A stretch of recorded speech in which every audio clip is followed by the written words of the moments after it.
If you'd like to know how to make your money work a lot harder for you, this video is for you. I'm going to share with you the 4 best places to store your money for a greater return on your investment. Hey guys, it's Rahim. Welcome back to my channel. If you're new here, smash the subscribe button because I talk about property investment, personal development, and how to gain financial freedom. Before we get going, thank you so much for subscribing to my channel. I'm super excited. The channel has grown immensely. It has blown my mind away. So it's growing immensely. Thank you, and I appreciate it so much. I've just got a little favor to ask you. We've done a research. We've realized 45% of the people that have subscribed to my channel have not hit that subscribe button. If you are one of those, I kindly ask you to please smash that subscribe button right now, and whilst you're there, hit the like button as well, because the algorithm will then be able to push that video to wider and wider audiences. Thank you for doing that. Thank you, and I very much appreciate it. I've got a promise to make. If you did that and you've honored it, what my promise is basically, I will do my absolute best to provide you valuable,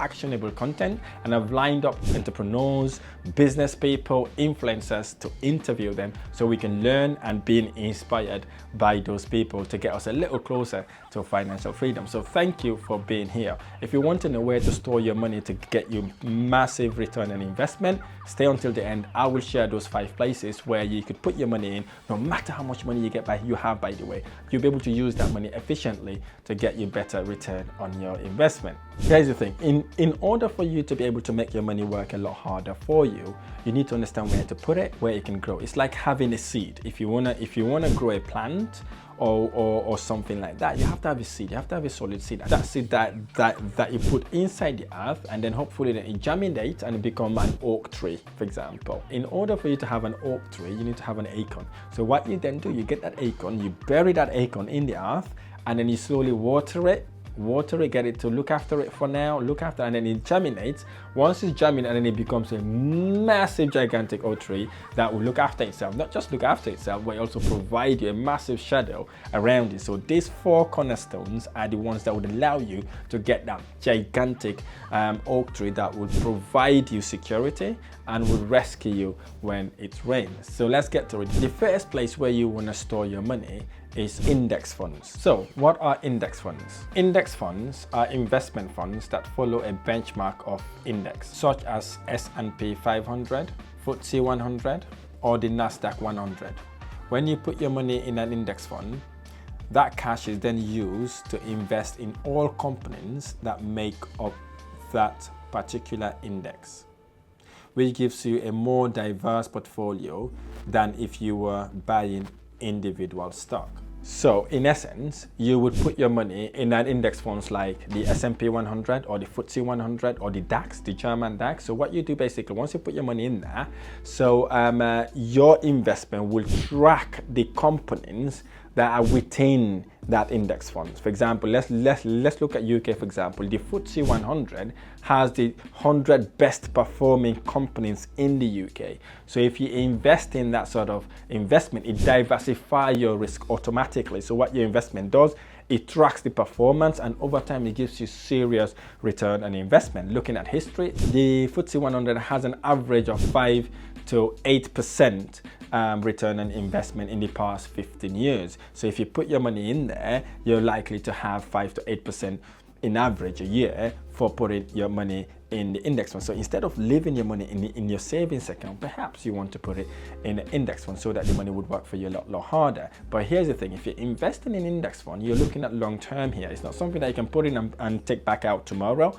That's not what we're talking about here. We're talking about putting the money in there. Instead of leaving 5,000, 10,000, or maybe even 2,000 pounds in your account, you want to put that in your in an index fund where it could slowly grow. For when you're ready to take it on the future, you can just take it out, and then hopefully you would have made a bit of money from it as well to invest in wherever you want to invest. 2, shares. A share is a piece of a company limited by share. Each piece represents a certain percentage of the company.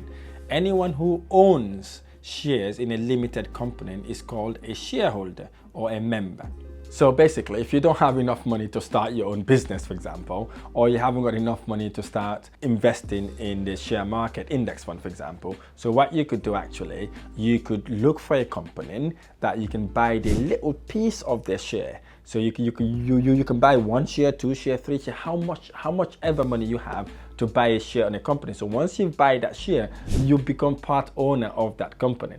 Let's say then, for example, you want to invest in, let's say Tesla, for example. If you want to invest in Tesla, you're not going to go and buy the whole Tesla share. You might not be able to buy the whole Tesla share because it might be expensive, or maybe you might not want to do that. So what you can go and buy a portion of that share if you wanted to, okay, and then hold that share with you until it grows and grows and grows and grows. And one of the fastest growing companies in the world right now is Tesla and Apple. These are one of the fastest growing companies, as well as all these new AI companies as well. You can go and buy a portion of those companies, not a huge sum, maybe 1, 2, 3, or maybe even 4 shares. You sit on the shares, especially if you're on buying Teslas or maybe Apple shares. You may even also get dividend as well. So these sort of shares also perform very, very well. The only thing you need to know here is basically if you invest in one company, so you are risking your money in that one company. In other words, you're not diversifying. Again, if you don't have lots of money, you don't really want to be thinking about diversification at this point, because you don't have enough money to diversify in the first place. I've got a friend of mine, when we were at uni, about his dad bought him an Apple share. Okay, I remember that vividly when we were at university. So by the time we finished uni, that Apple share worth lots and lots and lots of money. I think his dad bought it about £50 or something like that. By the time we finished uni, those shares, one of those shares were worth about £1,500. So you can see how much it grows. So it's all about long-term investment. I'm not talking about trading shares here, by the way. I don't like trading shares. I'm not saying it's a bad investment strategy or you should not be doing that.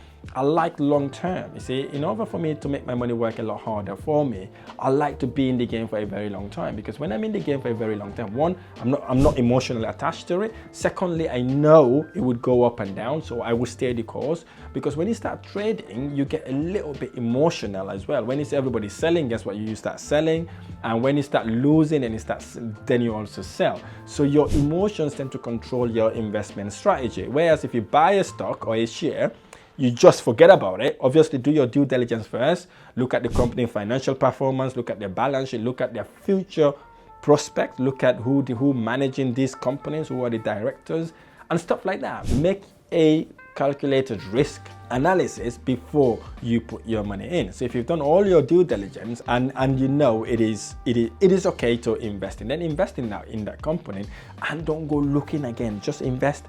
Find something else to do. Just let your money sit in there. Let that investment grow and grow. Remember what I've told you at the beginning of this video.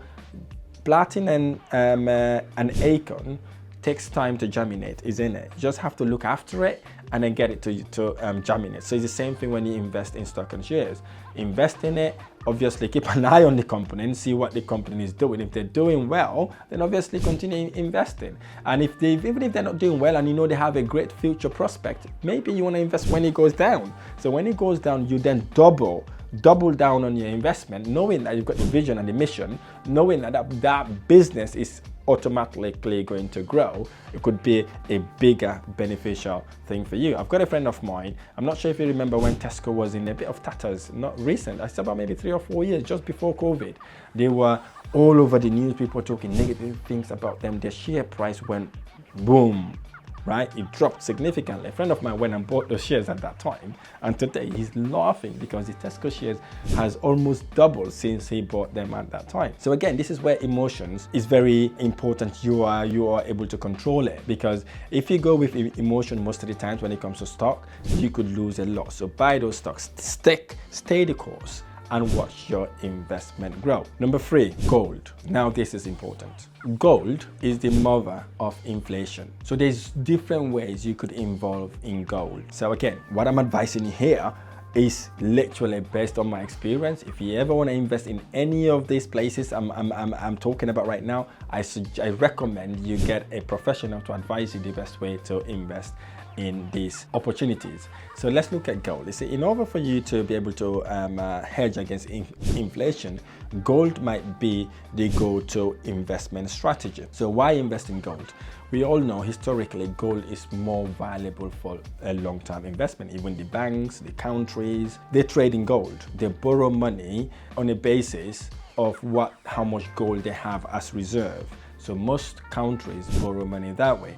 So you may be thinking, how do I invest in gold? There's so many ways you could invest in gold. The first way to invest in gold, you want to go small. Maybe you want to have a gold coin, for example. You can go out there and buy a gold coin, hold on to that for a few years. It would appreciate in value. Perhaps if you've got a bit of money, you can buy a gold bar. You might not be able to afford 1 kilo gold bar, but you can go and buy coins or things like that to keep you going. Or perhaps you can go and buy the rough gold, get it to be refined nicely for you, and then you can then keep or actually trade it if you wanted to. Or perhaps you would do a research to understand where people are mining gold, and then perhaps you want to invest in the mine itself, where you could look for a nice mining country where people are mining legitimately, legally by the way, and then invest in the mine itself. Invest in the mine itself gives you serious return on investment because you are at source, aren't you? So you would invest, they will mine the gold. Once the gold is mined, refine, and then from rough to fine, and then from them they can then literally sell it for a higher return on investment. So these are the ways you could invest in gold. Or perhaps you just want to go and buy the gold, keep it, and wait for it to go up in value. And the only downside about gold is that you do not make passive recurring income from it. So what happens basically, you could just buy it, hold on to it, and hopefully wait for it to appreciate in value. Number 4, my favorite, real estate.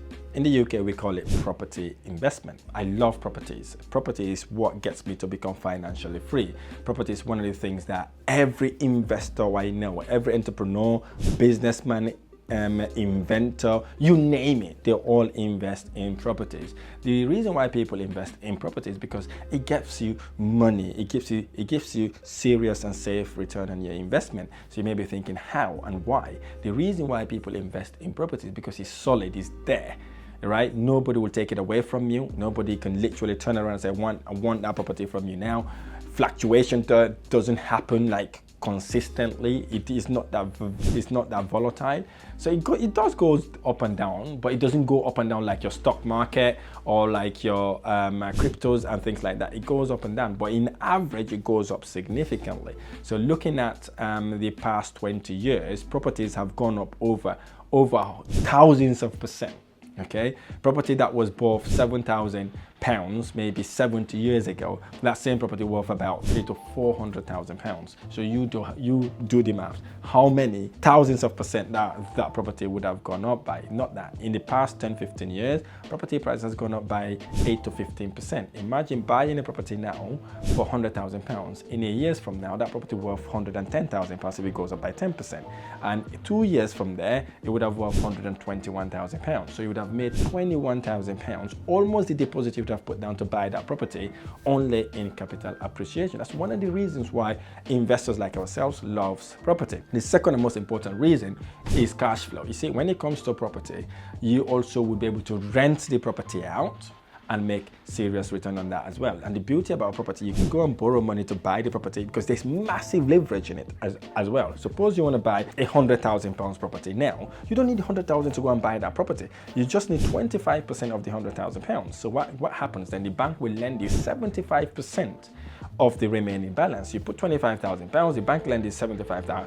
They put that money on together, and then you go and buy that property. Guess what? Once you've bought that property, the next thing that happens basically is you rent the property out, right? So once you've rent the property out, guess who pays for the debts? The tenant pays for your debt, because what would have happened? The tenant will pay you rent.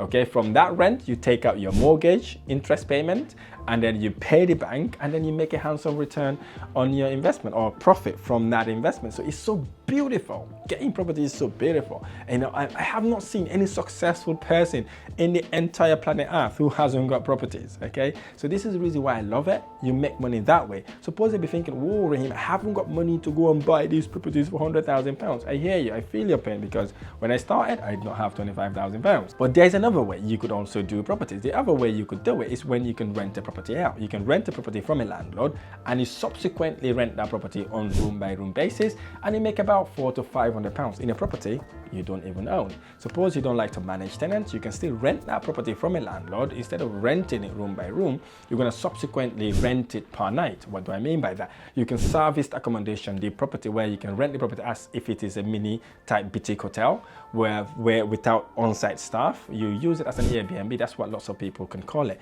Use it as an Airbnb, and the guests pay you before they even check in the property. And in average, you could be making about maybe £800 to £2,500, depending on the size of the property. So any properties between 1 bedroom to about 4 bedroom, you're looking about £800 to £2,500 a month gross rental income. That's a massive return on your investment, considering you haven't even bought that property, you only rented it from someone else, and the entry cost is about maybe £3,000 to £6,000. You may be thinking, whoa, Rahim, I haven't got £6,000. The next part is for you.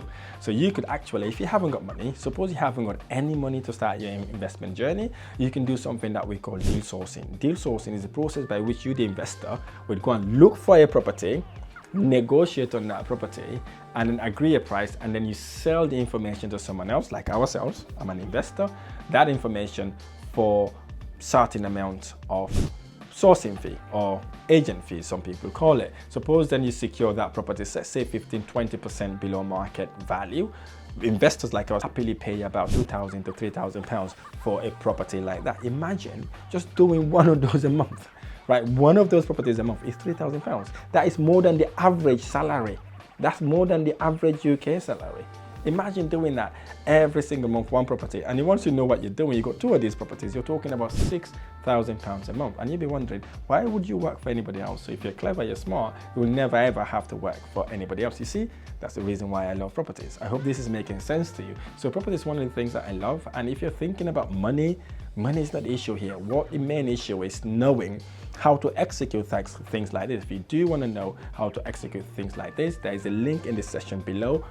Book a strategy call with one of my specialists. They will talk you through the process, and if you qualify and you're ready to get it going, they will invite you to join me in one of my programs. I really hope this session has been helpful, and you know the 4 ways you can store your money, and you're going to go and implement it. Remember, knowing without doing is the same as not knowing. I really hope this video has been helpful. If this video has been helpful, smash the like button below, subscribe to my channel for more amazing videos. I look forward to sharing the next one.